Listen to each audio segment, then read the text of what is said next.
একটা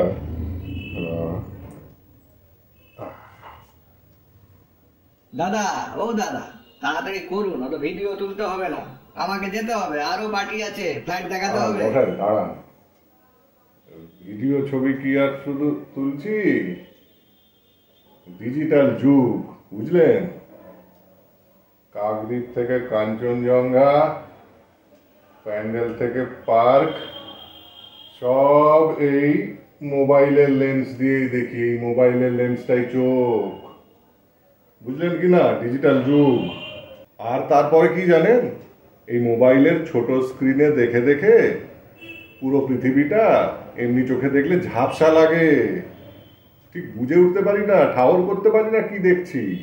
তাছাড়া ধরুন এই বাড়িতে গিয়ে এই গিন্নিকে যে বলবো যে ফ্ল্যাটটা কেমন দেখলাম, কি রকম সব কিছু, তার জন্য তো মনে রাখতে হবে।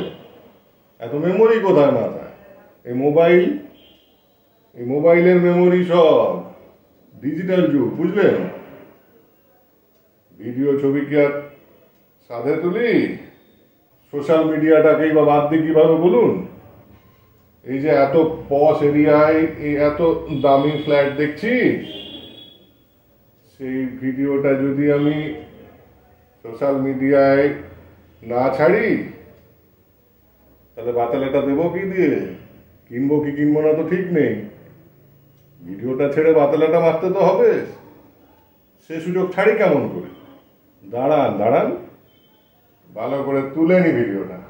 দাঁড়ান দাদা, দাঁড়ান, কি বলে চলেছেন, কি বলছেন কিছু বুঝতে পারছি না। আমার আবার ইয়ারফোন খুললে পরে পুরো পৃথিবীটাই যেন মনে হয় ভো ভো করছে কানের কাছে।